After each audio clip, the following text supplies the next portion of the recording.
섣부른다는 생각이 듭니다만 금식을 하니 많은 유익이 있다는 것을 제 몸으로 체득을 합니다. 일단은 그 몸이 가벼워져서 참 좋고요. 그리고 시간이 많이 남아서 우리가 얼마나 먹는데 많은 시간을 사용하는지 알 수 있을 것 같아서 그 시간을 아주 유용하게 사용해서 좋은 점이 있습니다.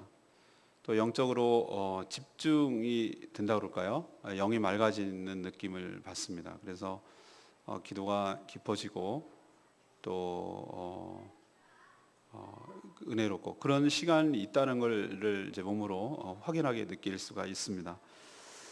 그렇지만 쉽지는 않습니다.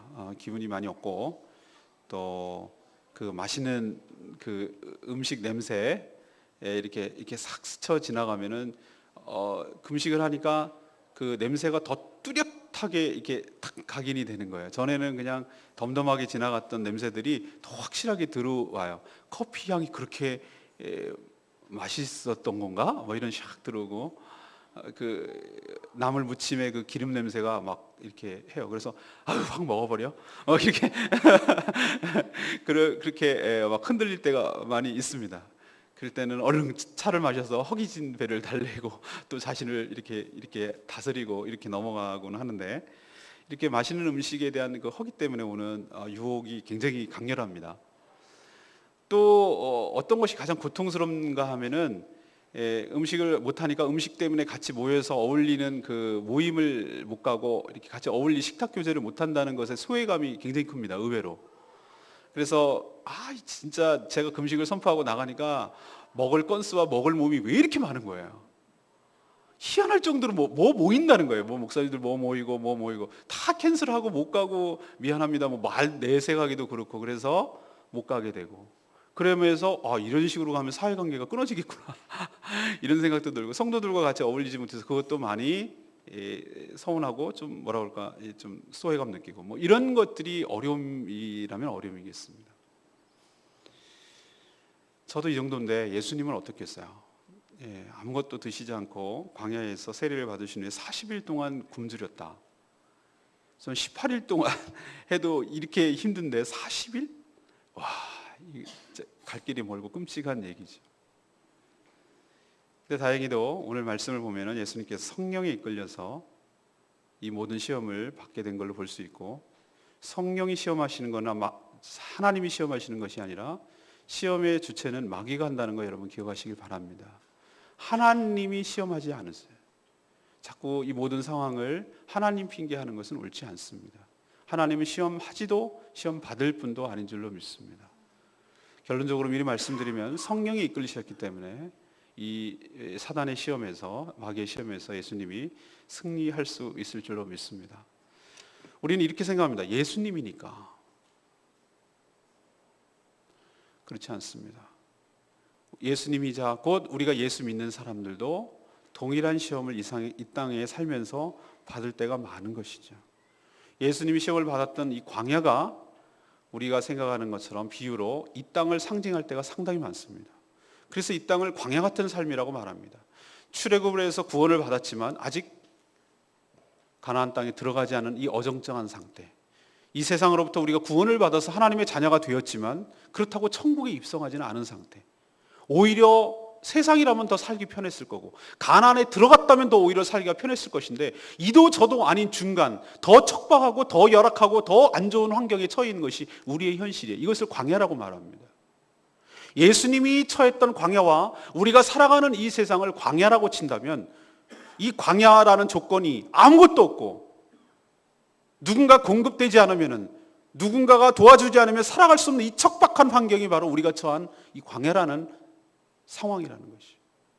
그래서 이 예수님이 처한 환경과 우리의 처한 환경, 예수님이 당한 시험과 우리가 당하고 있는 시험이 따로 별개의 것이 아니라 예수님의 시험이 곧 우리가 당하고 있는, 당할 시험이기 때문에 오늘 말씀을 통하여 여러분이 당하고 있는, 당하게 될 여러 가지 환난과 시험과 어려움을 능히 극복할 대처 방법이 말씀을 통해서 우리에게 다가오게 될 줄로 믿습니다. 그래서 말씀으로 여러 가지 당하는 시험을 믿음으로, 말씀으로 승리하게 되기를 간절히 바라는 마음에서 오늘 말씀을 준비했습니다. 첫 번째 시험이 무엇입니까? 사단이 마귀가 이렇게 시험합니다.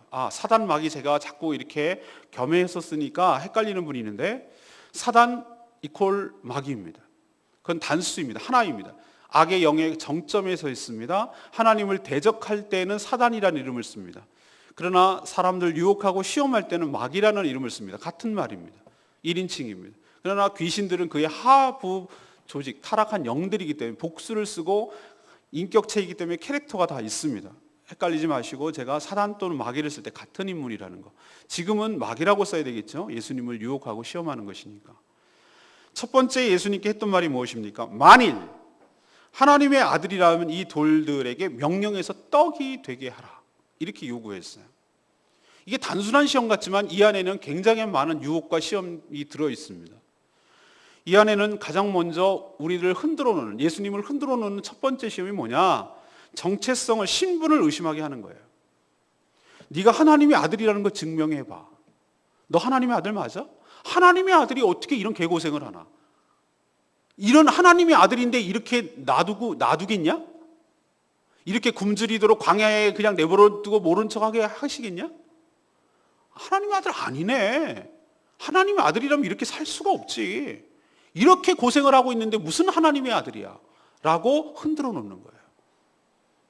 예수님이 자기가 누구인지 12살 때 이미 알았고 세례 요한으로부터 세례를 받을 때 비둘기처럼 성령이 임했고 하늘에서 소리가 들렸습니다. 내가 사랑하는 기뻐하는 아들이다 라고 분명한 소리가 들어서 자신의 정체성에 대해서 분명히 알았어요. 알고 있었는데 그거를 흔드는 거예요. 근본 관계를 흔들어 놓는 거예요. 이건 예수님의 문제라고요? 천만의 말씀.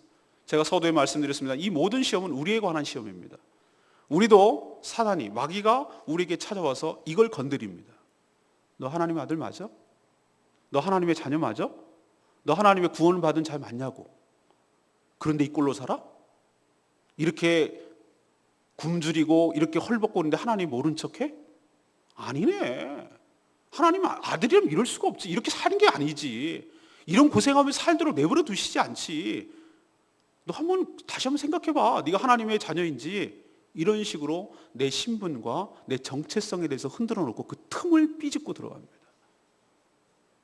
사랑하는 여러분, 만일 하나님의 아들이거든 이 유혹이 우리들에게도 올 수 있다는 거 명심하시고 정체성 흔들리지 마시고 예수님이 들으셨던 그 말씀을 기억하시길 바랍니다. 성령이 우리에게 임하셨고 내가 예수 믿어서 성령을 통해서 거듭나게 되었고 하나님은 누가 뭐라고 해도 우리를 기뻐하시는 당신의 자녀라고 내가 사랑하는 아들이라고 내가 시험하고 들어서 실족하고 넘어질지라도 여전히 내가 너를 붙들고 내가 너를 사랑한다고 내가 누구인지 내가 하나님의 자녀인 것을 절대로 의심하지 마시소. 믿음으로 승리하는 저와 여러분 되기를 소망합니다. 두 번째 흔드는 게 뭔지 아세요? 생존을 의심하게 만들어요. 먹어야 살잖아. 다 먹으려고 하는 것 아니야? 너 지금 굶주렸잖아. 너 지금 배고프잖아. 40일 굶었잖아. 그러니 이 떡을 돌로 만들어. 그래야 너 살 수 있어. 안 먹으면 죽어. 사람이 어떻게 안 먹고 사냐? 이 시험이에요. 예수님만 당하나요? 천만의 말씀. 이 시험은 우리들에게도 늘상 당하는 문제입니다. 사람이 어떻게 안 먹고 살아? 다 먹고 살자고 하는 거야. 목구멍이 포도청이야. 사람이 굶어 죽는데 어떻게 안 하냐? 다 살자고 자존심도 굽히고 더러운 꼴도 보는 거고 험한 꼴도 보는 거고 비유도 맞히는 거고 그렇게 사는 거 아니야? 다 먹고 살려고. 사람이 먹지 않고 어떻게 사나? 이 시험이 우리들에게도 계속해서 엄습해오고 시시각각으로 우리에게 다가옵니다. 그래서 우리들이 관심을 갖게 하는 것이 떡의 문제에만 관심을 갖게 하는 거예요. 먹고 사는 문제에만 매몰되도록 거기에만 나의 모든 관심과 나의 인생의 초점과 거기에 집중하도록 우리의 삶을 몰고 가는 것이에요. 거기에는 하나님이 들어올 틈이 없습니다. 하나님의 말씀이 들어올 틈이 없어요. 하나님이 주신 사명이 들어올 틈이 없어요. 왜? 먹고 사는 문제가 너무 시급하니까. 내가 너무 배고프니까. 40일 굶주렸으니까. 이것보다 더 급하고 이것보다 더 중요한 문제가 세상에 어디 있단 말인가. 이것이 너에게 있어서 가장 중요한 문제야. 먹고 사는 것. 이것보다 중요한 문제 없어. 그러니 너는 이것부터 해결해. 그게 사는 길이야. 라고 사단 마귀는 우리에게 요구하는 것이에요. 이 시험 우리 받지 않습니까? 여러분도 받지 않습니까? 여러분 저한테 자주 하시는 말씀 있지 않습니까? 목사님, 다 이거 먹고 살려고 하는 거예요. 목사님 책임질 거예요?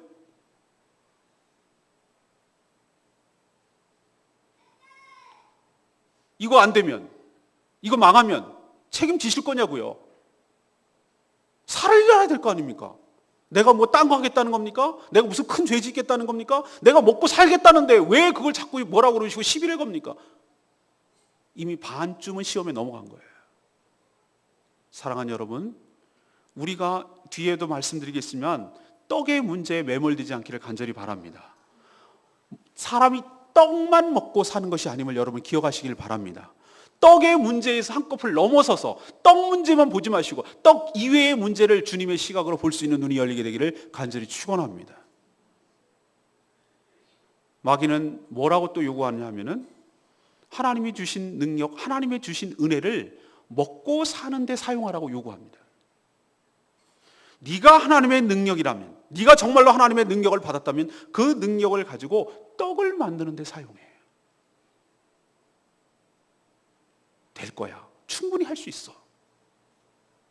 이 얘기는 우리들에게 어떻게 다가오는가?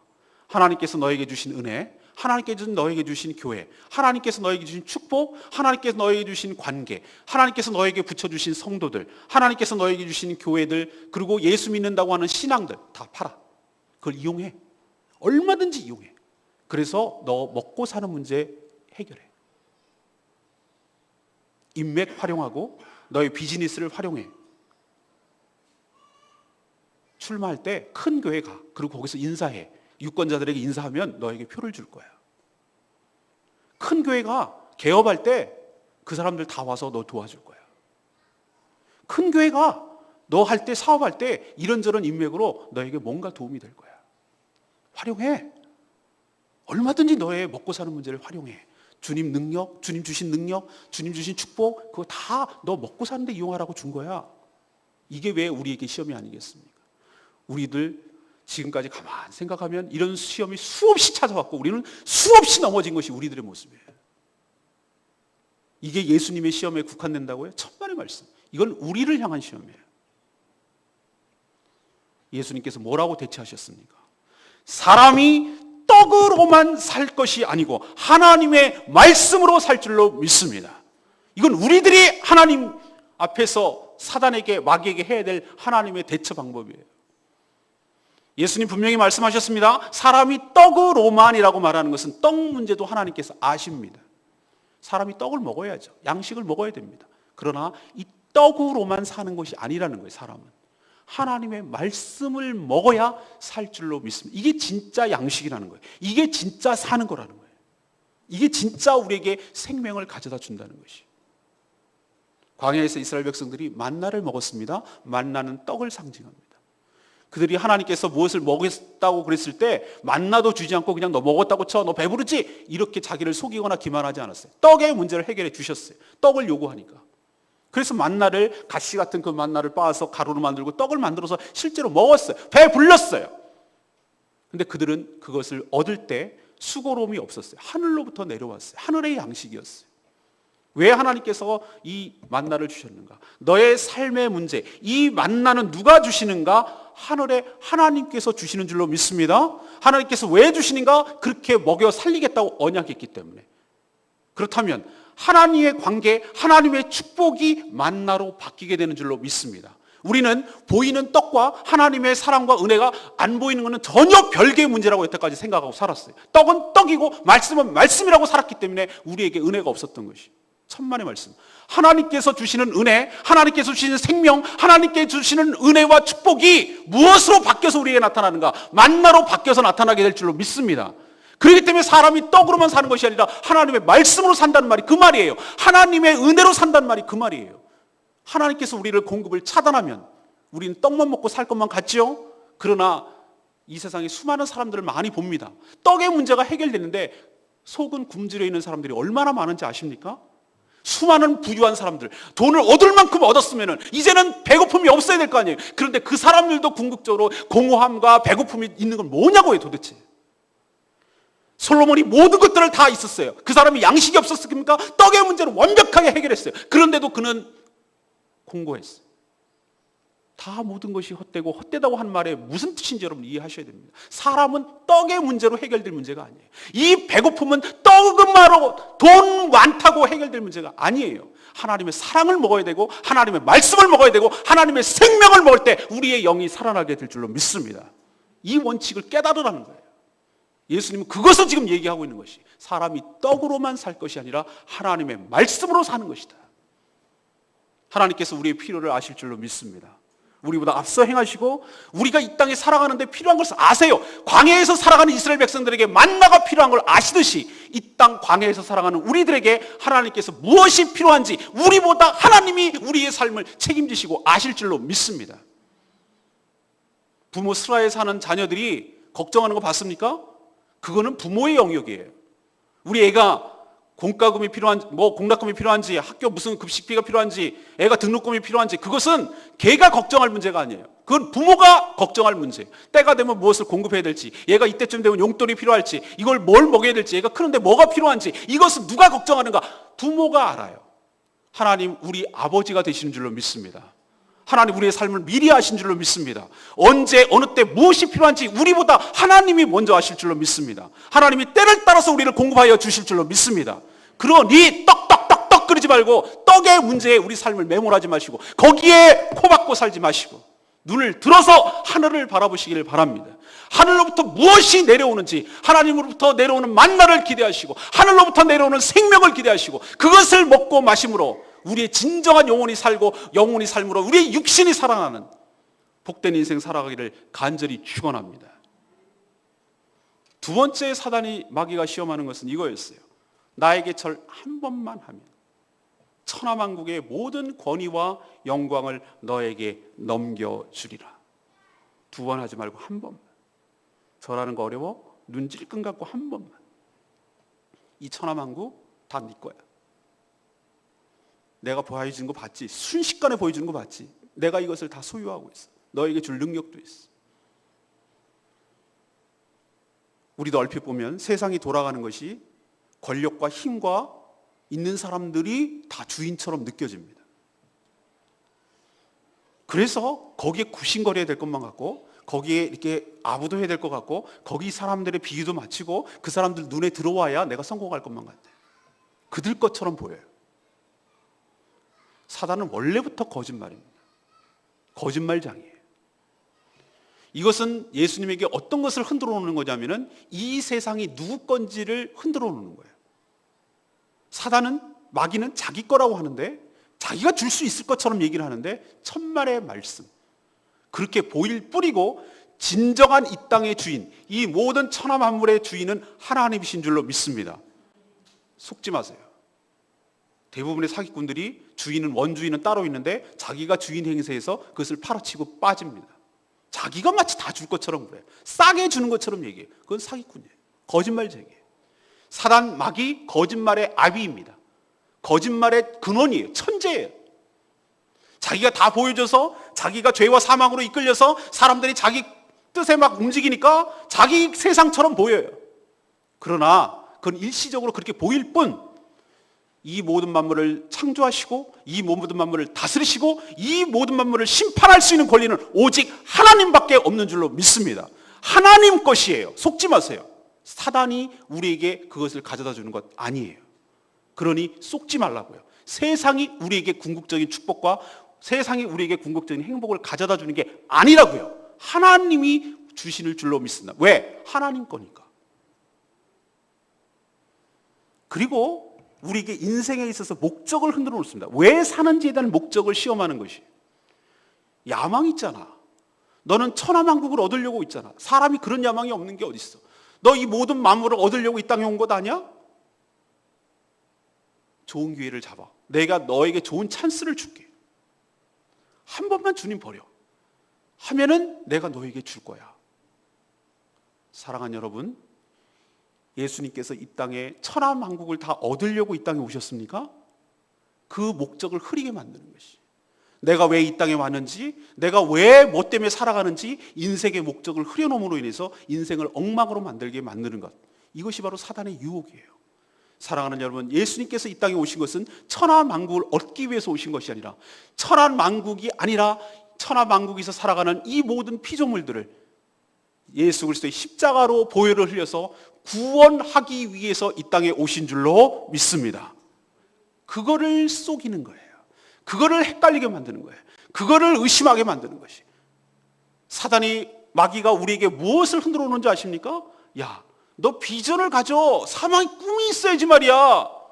너의 왕국을 건설하란 말이야. 근사하게 하나 사업체 만드는 거야.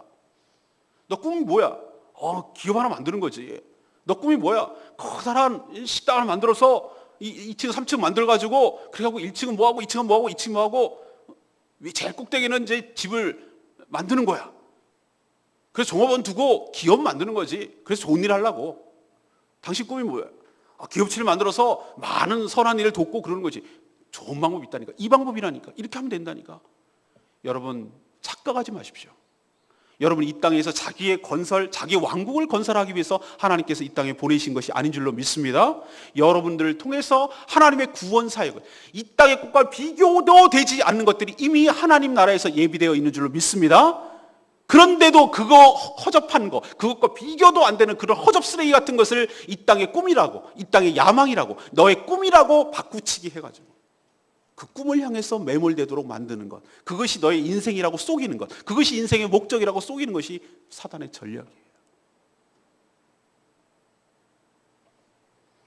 그리고 그것을 이루는 과정도 유혹하고 있습니다. 절 한번 해. 딱 한 번인데 뭐 어때? 한 번만 타협하라니까. 쉽게 가. 이 얘기는 뭔가? 예수님께서 당신의 뜻을 이루어 모든 사람을 구원하기 위해서 십자가라는 어려운 길을 가지 말고 쉬운 길로 가라는 거예요. 왜 사람들이 무단횡단하는 줄 아십니까? 그게 지름길이니까. 우리는 의외로 인간이 굉장히 지름길을 선호합니다. 왜? 빠른 길이 보이면 돌아가지 않으려고 해요. 그래서 없던 길도 나는 거예요. 길은 원래 이런 건데 없던 길이 나는 이유는 지름길 때문에 그래요. 그 유혹이 굉장히 강렬합니다. 우리도 어떨 때 사단 마귀가 지름길로 유혹할 때가 상당히 많아요. 한 번만 불의와 타협해. 한 번만 나랑 손잡자. 요건만 끝나면 내가 뭐라고 안 할게. 그런 식으로 우리에게 집요할 정도로 다가서서 하나님을 멀어지게 하고 하나님의 뜻을 어긋나게 해서 그 이루는 방법이 어쨌든 목적만 이루면 되는 거 아니야? 그 이루는 방법은 괜찮잖아. 한 번만 쉽게 가자. 절 한 번 해. 십자가 지지 마. 어려운 길 가지 마. 쉽게 해. 이렇게 우리에게 요구하고 시험할 때도 얼마나 많은지 모릅니다. 사랑하는 여러분, 그때 예수님께서 어떻게 대처하셨습니까? 하나님만 경배하고 섬겨라. 아멘입니까? 하나님만 경배하고 섬겨라. 예수님께서 하신 이 말의 의미를 무슨 뜻인지 아시겠습니까? 이 땅의 그 어떤 것도 하나님과의 관계를 깨면서까지 얻는 것은 무의미하고 무가치하고 아무 소용없다는 것이. 가장 소중한 것이 무엇이냐? 가장 깨면 안 되는 것이 무엇이냐? 끝까지 놓치면 안 되는 것이 무엇이냐면 하나님과 나와의 관계인 줄로 믿습니다. 1계명, 나 외에는 다른 신을 두게 말지니라. 1계명이 무너지면 다 무너지는 것이. 그래서 1계명에 갖다가 놓는 거예요. 첫 번째 계명. 우리는 1계명을 어기라고 사단이 요구할 때가 얼마나 많은지 몰라요. 왜? 요것만 무너뜨리면 도민으로 다 무너지니까. 사랑하는 여러분, 하나님과 나와의 사이의 관계를 깨면서까지, 그 관계를 파괴하면서까지 얻은 들, 그것이 무슨 소용이 있을까요? 그것을 깨면서까지 얻는 들, 그것이 나에게 어떤 의미가 있을까요? 아무 소용없어요. 그러니 여러분 명심하십시오. 경배하고 절하는 것은 관계를 의미합니다. 그러니 다른 것에 절하지 마시고, 다른 것에 눈독 들이지 마시고, 다른 것에 불의에 타협하지 마시고, 어두운 죄악에 타협하지 마시고, 거기에 절하지 마시고, 오직 하나님만 경배하고 하나님만 섬기는 복된 여러분 되기를 간절히 축원합니다. 세 번째 시험은 뭔지 아십니까? 꼭대기에서 뛰어내리라는 거예요. 그러면 하나님께서 지켜주시고 부딪히지 않게 할 거라는 겁니다. 이것은 무엇을 시험하는 것인가? 말씀을 시험하는 것이. 사단은, 마귀는 말씀에 우리보다 훨씬 더 능통합니다. 사단이 말씀에 무지할 것 같죠? 천만의 말씀. 오늘 9절, 10절, 11절 이 모든 말씀은 누가 인용하냐면 사단, 마귀가 인용한 것인데 성경을 다 인용한 것이 시편 다 인용했어요. 시편에 나온 91편에 나온 말씀. 교묘하게 그 맥락을 보면 그게 아닌데 그 말만 따와가지고 부딪히지 않나 부딪히나 보자 이런 식으로 이용하는 것이죠. 그래서 정말로 그 말씀이 너에게 적용되는지 확인해봐. 그리고 네가 확 뛰어내리면 모든 사람들이 널 금방 따라올 거야. 다 너라고 믿을 거야. 네가 메시아라는 걸 믿을 거야. 한번 해봐.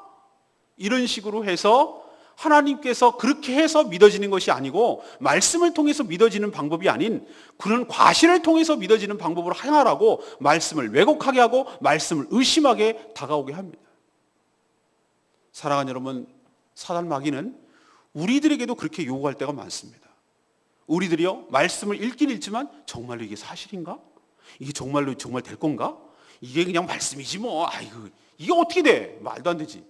이렇게 말씀을 의심하게 해서 말씀을 적용하지 못하게 하고 말씀을 약속의 말씀으로 붙들지 못하게 해서 우리를 거꾸로 틀리고 또 말씀대로 진짜 그런지 고의적으로 시험해보게 해서 우리를 흐트러 놓을 때가 얼마나 많은지 모릅니다.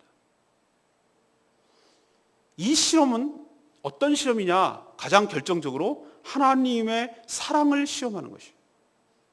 하나님께서 나를 정말로 사랑하는지 시험하는 것이 가장 잔인한 실험이 사랑에 실험하는 것이 그 신뢰관계를 의심하게 하고 그것을 흔들어 놓음으로 인해서 그 관계를 깨려고 하는 것이죠.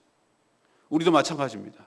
부모 자식 간에 신뢰관계가 없으면 그는 근본을 흔들어 놓는 것이 부부 사이에 이미 의심을 하고 신뢰관계가 깨지면 이건 정상적인 관계를 할 수가 없어요. 하나님이 나를 사랑하시는지 그 관계를 의심하고 그 사랑을 의심하게 만들므로써 정상적인 삶을 살아가지 못하도록 만드는 것이 사단의 유혹이에요. 단순히 떨어지게 하면 받지 안 받나 이걸 보라는 것이 아니고 하나님을 의심해 보라는 거예요. 그리고 이 사단은 이 말 속에 어떤 시험이 포함되어 있냐면은 주객을 전도시켜요. 하나님이 너를 보호해 줄 거야. 하나님이 너를 떨어지지 않도록 받쳐줄 거야. 하나님은 너를 위해서 존재하는 자야. 천만의 말씀. 여러분 명심하십시오. 하나님이 나를 위해서 존재하는 것이 아니고 내가 하나님을 위해서 존재하는 줄로 믿습니다.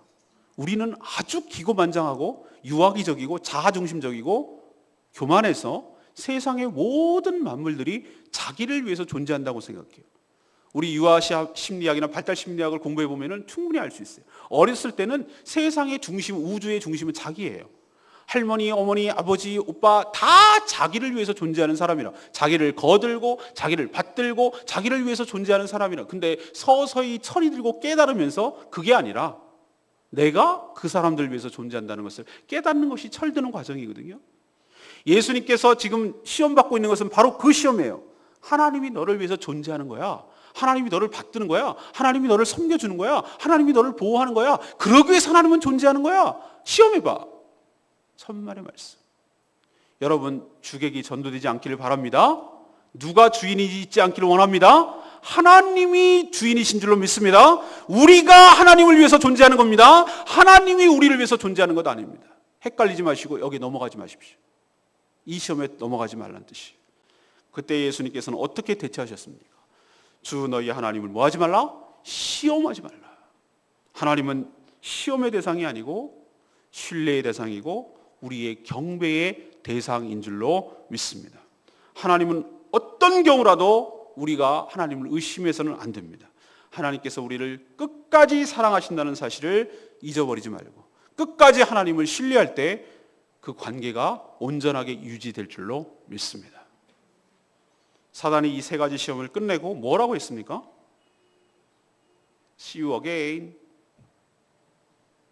얼마 동안 뭐하니라? 떠나 있으리라. 이 얘기는 뭐죠? 한시적으로 떠나 있다는 거예요.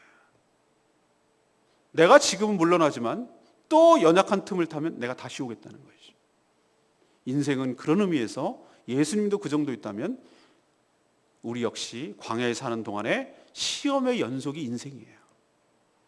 한 번으로 잘 물리쳤다고 끝난 것이 아니고 또 온다는 사실을 잊어버리지 마시고 우리가 늘 영적으로 무장하고 깨어있지 않으면 이런 시험과 이런 유혹이 또 우리에게 닥쳐올 수 있음을 기억하시고 영적으로 잘 무장해서 잘 대처하시고 잘 승리하시는 저와 여러분 되기를 소망합니다. 첫 번째로 어떻게 해야 물리칠 것인가? 예수님처럼 기도함으로. 언제 기도했다는 얘기가 나옵니까? 바로 직전에 예수님께서 세례를 받으실 때, 우리는 자꾸 세례만 기억하는데 세례 받고 나서 뭐 하셨다고 그랬습니까? 기도하실 때에 하늘 문이 열리고 하나님의 음성을 듣게 된 줄로 믿습니다. 내가 너를 기뻐하노라. 너는 나의 사랑하는 아들이라. 사랑하는 여러분, 이 성령으로 충만하고 하늘 문이 열려서 주님의 음성을 들을 때 그것이 얼마나 우리가 시험을 이기는데 큰 힘이 되는지 모릅니다. 사랑하는 여러분, 여러분도 예수님처럼 기도함으로 하늘 문이 열리는 놀라운 경험을 하게 되기를 간절히 축원합니다. 하늘 문이 활짝 열리고 주 하나님으로부터 내가 누구인지 분명한 음성을 듣게 되기를 간절히 바랍니다. 내가 너를 기뻐하노라. 내가 너를 사랑하노라. 이 말을 다 간직하게 될 때 웬만한 시험이 와도 흔들리지 않고 잘 극복하며 이기게 될 줄로 믿습니다. 이게 바로 시험을 당할 때 이기는 비결이에요. 두 번째는 무엇입니까? 예수님처럼 모든 과정을 누구에게 이끌렸습니까? 성령에 이끌려서 움직였어요. 예수님도, 하나님의 아들이신 그분도 성령에 이끌려서 이 모든 시험을 받았다면 우리는 말할 것도 없어요. 우리가 왜 자꾸 시험에 넘어지고 실족하고 왜 깨지고 왜 자꾸 넘어지느냐? 우리가 성령으로 충만하지 않았기 때문에, 우리 힘으로 어떻게 해보려고 했기 때문에, 우리는 할 수 있다고 자만하고 교만했기 때문에 우리는 넘어질 때가 훨씬 더 많아요. 사랑하는 성도 여러분, 그렇기 때문에 우리도 예외 없이 이 모든 시험을 이기기 위해서 성령 충만을 사모해야 될 것이고, 성령 충만함을 입을 때 이 모든 시험을 이겨나가게 될 줄로 믿습니다. 세 번째, 어떻게 이길 수 있습니까? 말씀에 능통해야 돼요. 예수님이 무엇으로 이겼습니까? 무슨 기적으로 이겼습니까? 뭐 힘으로 이겼습니까? 천만의 말씀. 모든 것을 다 말씀을 인용해서 이기셨습니다. 신명기 말씀을 다 인용하셨어요. 신명기 말씀. 말씀이 무기이며 말씀이 능력입니다. 우리가 왜 말씀에 능통해야 되는지 여기서 분명히 알 수 있습니다. 전쟁에 나갈 때, 남자들은 군인 나갈 때 탄창 다 채워갖고 나갑니다. 왜? 안 채워갖고 내가 죽으니까. 탄알이 내 생명이에요. 나를 보호해 주는 것이. 적을 쏴야 내가 사니까. 사단은 말씀으로 공격해 옵니다. 부딪히지 않게 해주실 것이다. 말씀으로 공격하는데 우리는 준비된 탄알이 하나도 없어. 이때 무슨 말을 해야 될지 몰라. 이때 어떻게 해야 될지 대처 능력이 없어. 왜? 총알이 없거든. 속수무책으로 당하는 거예요. 그래서 우리가 말씀을 암송해야 됩니다. 그리고 말씀을 읽어야 됩니다. 암송, 나무를 보는 것이고, 성경 통독, 숲을 보는 것이고, 말씀 묵상, 그것은 되새김질해서 내 걸로 만드는 소화하는 작업이고 먹는 작업입니다. 이렇게 말씀을 가까이 접촉하고 말씀으로 능통하고 말씀으로 충만하게 될 때, 말씀이 내 삶을 무장하게 될 때 사단이 어떤 시험과 불화살이 와도 그것을 능히 말씀으로 대처하며 이겨낼 줄로 믿습니다. 기도, 성령 충만, 말씀, 이것이 바로 사단이 주는 여러 가지 시험을 이기게 하는 비결인 줄로 믿습니다. 이 말씀 붙드시고 승리하는 저와 여러분 되기를 간절히 소망합니다. 오늘 말씀 붙들고 기도하기 전에 우리 찬양하겠습니다.